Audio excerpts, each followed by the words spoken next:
Today we're going to cover the sport of team roping, but we're going to break it down. And today we're only going to cover handling your rope. Team roping is a sport where you need to learn several components at individual times. Riding your horse and handling your rope are two individual skills that you need to learn separately. I was always told that I should practice roping a dummy on the ground for a full year before I ever moved it to a horse. So if I'm going to practice for a whole year, I need to practice the right techniques. So today we're going to break those techniques down into certain components that will make it easier for you to learn how to team rope the right way before you ever move it to a horse. So when you do move this skill to a horse, these components will come natural to you. Okay, so the first basic skill that I'm going to teach you that every roper needs to know while they're handling their rope is how to coil it. So first of all, this is the tail of your rope. You want to aim it, you want to point it behind you while you're coiling the rope. You don't want to coil your rope with your tail face forward. You want to point the tail of your rope behind you, and then just slide your hand down the rope and bring the coils together.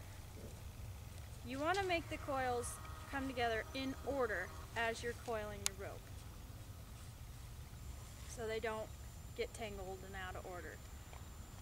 You also want to make your coils big enough, because if you make a coil that is too small, like that, while you rope a steer, when you move this skill to a horse, if you rope a steer, things come tight fast, and small coils like this can come tight on your fingers, and you will be out a few fingers.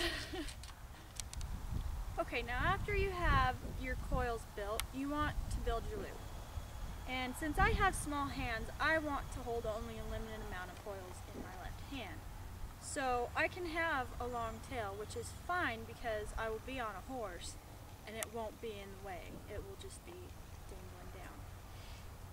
Now, while you're building your loop, this is your Hondu. You want to take your Hondu and just slide it down the rope as you keep building a bigger loop. You just want to go through the coils to about that big of a loop.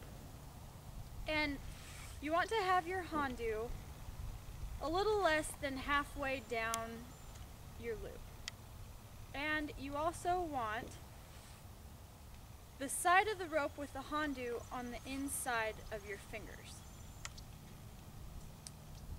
The way you want to hold your hand around your loop is just loose with your finger pointed a little and your thumb holding the two ropes together. The amount of space you want between your hands is about arm's length, because if it's too short, it'll feel like you're handcuffed, and if it's too long, you'll have a big jumble of rope that'll get mixed up with everything else. So, that is how you build your loop. So we have our coils and we have our loop. Now the next logical component would be swinging. But before I go into that, I'm going to talk about the pickup, which is the initiation of your rope into your swing. Now the goal of the pickup is to aim the rope at your target. Now just like any other sport, this is important, like shooting a gun, you need to aim at a target, shooting a basketball, shooting a soccer ball into a goal. There's always targets. Now, the goal of this is to point your hand, your elbow, and the tip of your loop at the tip of the right horn. Now, if my rope had momentum, it would be pointing at that right horn.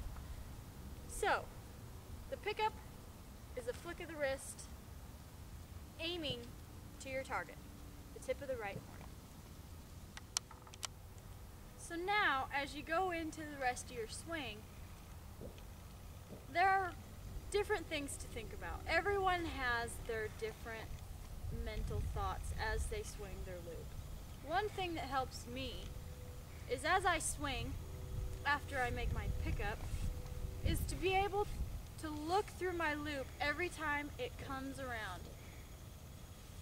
I want to be able to make sure that it stays nice and open and be able to look through it. And I also want to make sure that I'm still pointing at my target every time I come around. Another aspect of swinging is the feed. And feeding your loop plays into the size of your loop, your swing, the amount of rope between your hands, and also safety.